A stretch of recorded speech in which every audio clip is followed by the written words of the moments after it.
सद्गुरु ओशो कहते हैं, गुरु नानक साहिब जी गृहस्थ भी है और सन्यासी भी हैं।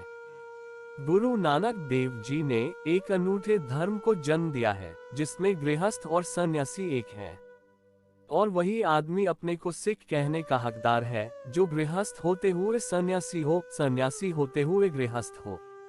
सिख होना बड़ा कठिन है, गृहस्थ होना आसान है, सन्यासी होना आसान है, छोड़कर चले जाओ जंगल में। सिख होना कठिन है क्योंकि सिख का अर्थ है सन्यासी, गृहस्थ एक साथ रहना घर में और ऐसे रहना जैसे नहीं हो, रहना घर में और ऐसे रहना जैसे हिमालय में हो, करना दुकान लेकिन याद परमात्मा की रखना, गिनना रुपए नाम उसका लेना। नानक को जो पहली झलक मिली परमात्मा की, जिसको सतोरी कहें, वह मिली एक दुकान पर जहां वे तराजू से गेहूं और अनाज तौल रहे थे। अनाज तौल कर किसी को दे रहे थे, तराजू में भरते और डालते, कहते 1 2 3 10 11 12, फिर पहुंचे वे 13। पंजाबी में 13 का जो रूप है वो 13। उन्हें याद आ गई परमात्मा की, 13 दाइन दाव धुन बन गई।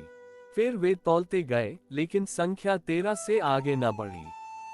भरते तराजू में डालते और कहते 13, भरते तराजू में डालते और कहते 13, क्योंकि आखिरी पड़ाव आ गया, 13 से आगे कोई संख्या है। मंजिल आ गई, 13 पर सब समाप्त हो गया। लोगों को लगा कि नानक सामान्य दुनियादार नहीं। लोगों ने रोकना भी चाहा लेकिन वे तो किसी और लोक में हैं।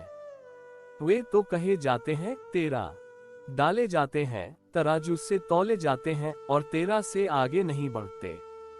13 से आगे बढ़ने की जगह ही कहाँ है? दो ही तो पड़ाव है, यह तो मैं, यह तू। मैं से शुरुआत है, तू पर समाप्ति है। नानक संसार के विरोध में नहीं है, नानक संसार के प्रेम में है, क्योंकि वे कहते हैं कि संसार और उसका बनाने वाला दो नहीं। तुम इसे भी प्रेम करो, तुम इसी में उसको प्रेम करो, तुम इसी में उसको खोजो। योजक चिन्ह।